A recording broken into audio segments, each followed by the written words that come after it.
Hey guys, welcome to Finally Clicked, the podcast where we discuss business, leadership, and personal development. My name is Margaret Smith, and I'm the Director of Operations for Pickett Street Properties, a real estate team out of Bothell, Washington. And I'll be here every week with our owner and team leader, Jesse D. Moore. We'll be digging into concepts and ideas that have helped us both personally and professionally. And you'll also get a chance to hear from local and national experts that we know provide massive value to get to the point where it all finally clicks.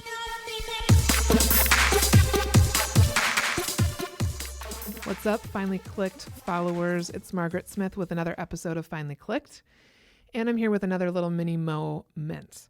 And today's mini moment is going to be about leading and the 411 and what exactly is that. So it's one of the suggestions I got actually from our very own Sarah Trotsky. And I thought it was a fantastic one because there are many times when I explain the 411 to people that are outside of the Keller Williams brokerage, and I think it's a fantastic tool that could be used across industries. So what better way to talk about it and use it as a reference than here on the podcast? So I'm super excited because this is something that not many people do. And I'm telling you, I believe it's the key to success in so many avenues of leading and working with the people that you work with. So to start off with, the 411, I will post a link to it in our show notes so that you guys can, if you haven't seen it before, you can see what it looks like. It's basically a way to break down goals for the business and for your personal life from an annual perspective down to a monthly, down to a weekly. And then there are 4 sections. There's a job section, a business section, personal, financial, and then just straight up personal. And so it's broken down so that you can essentially take little bites out of your big goals and help you reach those goals. And so I've realized that by doing this with Sarah, who's our in-house team admin and transaction coordinator, it has absolutely been a tool for us to help keep her on track, keep myself on track. It keeps her accountable. And I know it has pushed her to find bigger and bigger goals to put down on her 411. And then this is what we use to meet with weekly. So this is lacking so much in the real estate industry. I don't think I've come across maybe more than 2 or 3 teams, or anywhere from 2 people on a team to 80 that actually use this consistently. And so I can say without a doubt, and I know that Sarah would agree, that this is the one thing that she and I have done no matter what her entire time here on Pickett Street. And I absolutely would say that her success is due to her and to this 411. And then as far as I go, my piece in the puzzle has really just been to support and encourage her and push her to think bigger and to stick to it. And I've been the one that's been there to keep her accountable to doing it. So that's kind of been my part in it.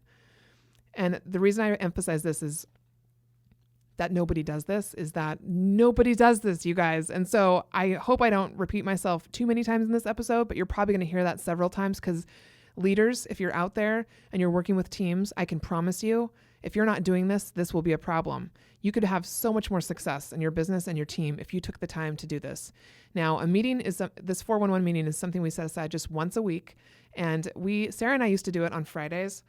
And I actually, over the last year, I think it's been maybe 8 months, I moved it to Mondays, because I realized if we met on Fridays, yes, it was quieter in the office, but oftentimes she and I would you leave for the day and then you leave for the weekend, and some of the things slip our mind. And so by starting it on Monday, we do Monday afternoon, then she's able to apply what we talked about. And if there were any mistakes that were made or things that happened in the business, we could then change them during the week. So I found that Monday afternoon meetings have been really just awesome timing for this. So if you're not doing it, start doing it this week. Surprise whoever you're working with by bringing up the 411 and saying, hey, I'd like to do this with you this week. And I think you'll probably shock them. So I have 3 tips for you. Number 1, meet weekly, which I've just already said. Keep it consistent and you'll beat the pack. No one is doing this. Tip number 2, follow through. If I can't make the meeting for something, like if something has come up that takes priority over the 411 that day, if I have to do something with Jesse that's on maybe a bigger picture business item or something, I will absolutely move it. And no matter what, we make it happen. There have been very few weeks where I've missed having a time with Sarah, and it may not be the full hour. It might just be 15 minutes, but no matter what, I always make sure to check in with her, and we meet for 15 minutes all the way up until an hour. And the first question I ask her is, what's the most important thing that we need to talk about today? So she brings the agenda, she brings any concerns she has, any holes that maybe she's seen in our systems or processes, and then we use the 411 to go over everything else. So tip number 1, meet weekly. Tip number 2, follow through. Tip number 3, keep ahead of the pack.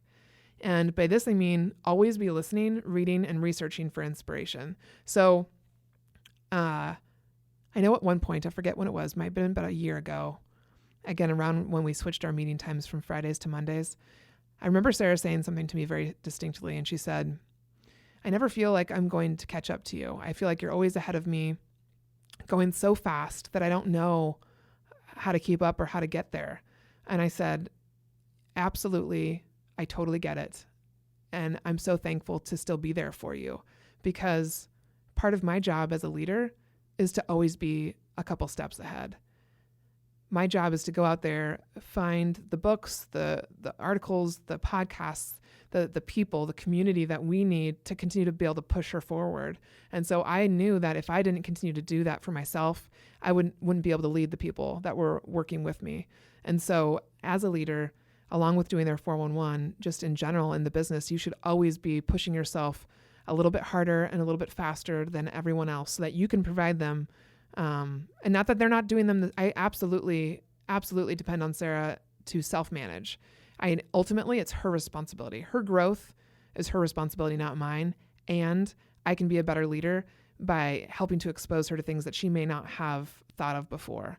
So it's absolutely a joint effort, but keep ahead of the pack. And doing that for me means, like, when I'm on my way to work in the morning, or if I'm on a road trip or something, I will turn on a podcast that I haven't listened to before, like just constantly always being aware of who's writing some books that you should be aware of, or who has good articles to share or things like that could really add value to the people that you work with.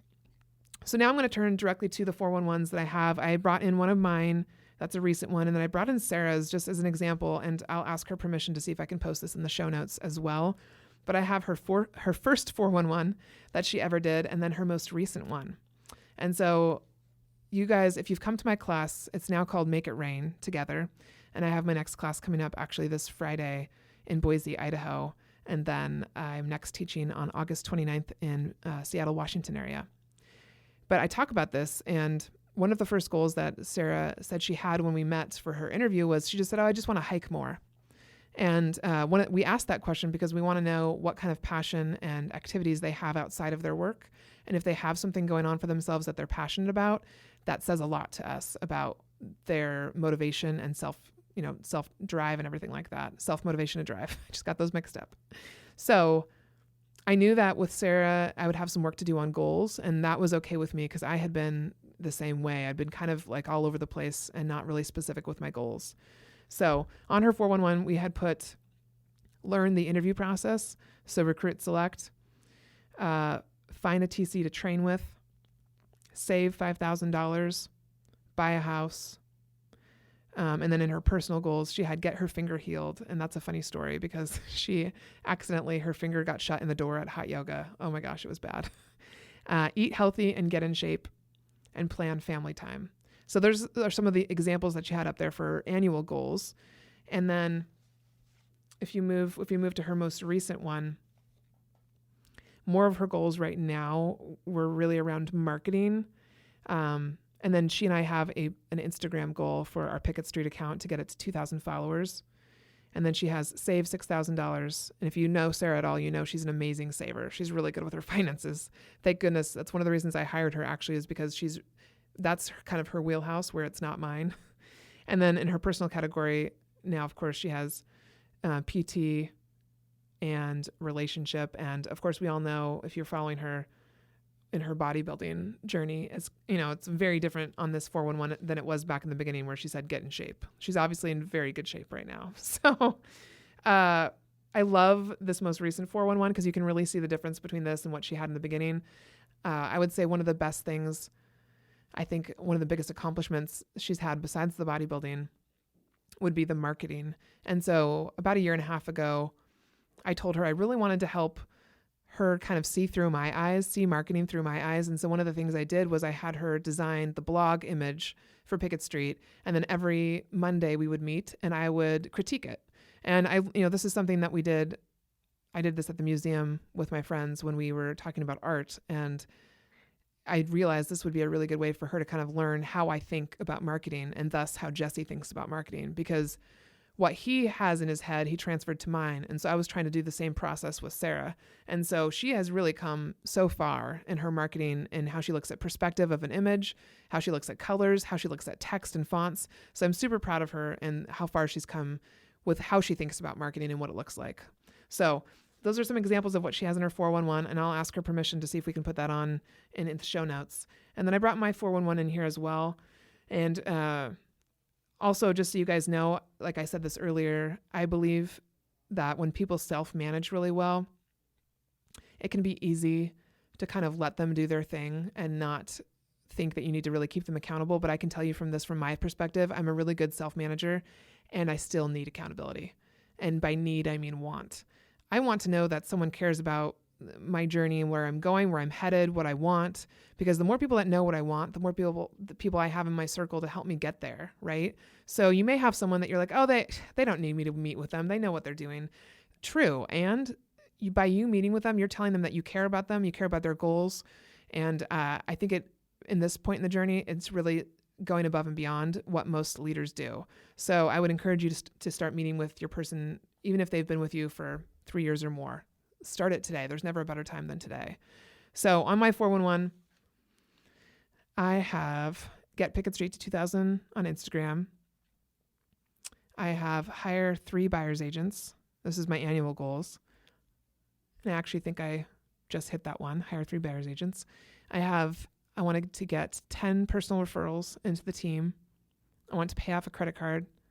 And then in my personal, I have get to Iceland or Italy, yoga 3 times a week, massage 1 time a month, meditate daily, and then Tony Robbins event in Fiji I want to go to. So, and then it breaks down all the way down to the weekly of how I get to those big goals. So super useful tool. If you're not using it in your business already, I highly recommend it. Again, consistency is key. The other couple things I would say in regards to specifically my partnership with Sarah and Command Central is, well, there's one thing. We named our department, our admin department, Command Central about 5 years ago now. And it empowers us to really take charge and own our roles. And so beyond owning our roles, consistency is key. Asking questions. Half the time in my 411 meetings with Sarah, I'm just asking her questions until she figures out the answer. And then the other part that's really made this successful is that Sarah has a very open mind, and then she takes what I tell her and she actually applies it. There are very few people who listen to what I say and then actually go and do it. And that's one thing I talk about in my class often is I can tell you all the secrets. I can give you all the information. Nothing is going to happen until you take action.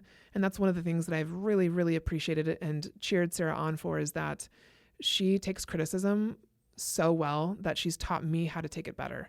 And then she actually turns around and goes and applies it in her personal life and in her professional life as well. And so I really admire her for that. And then there is no fear of any hard areas of conversation with me. So I'm very delicate. And again, like I said in the beginning of this episode, I'm not a therapist. I'm not a counselor. I'm not any of that. And as a friend and a colleague, I do not have a problem asking Sarah about anything.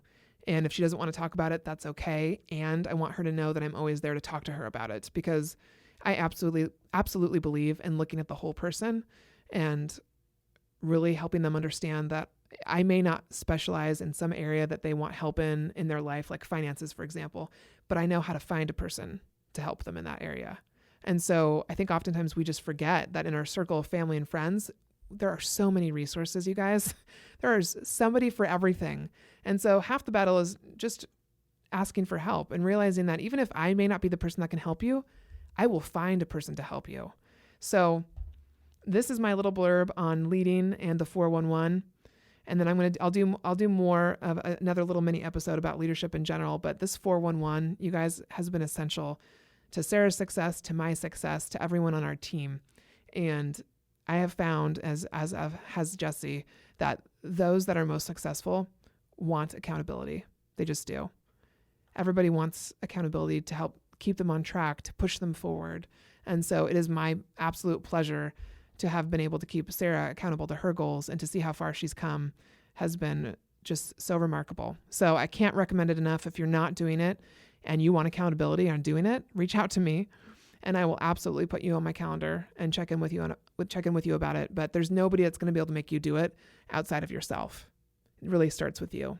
And as a leader, I think it's essential. So cheers to the 411, and thank you for tuning in to another episode of Finally Clicked. I will see you guys again soon.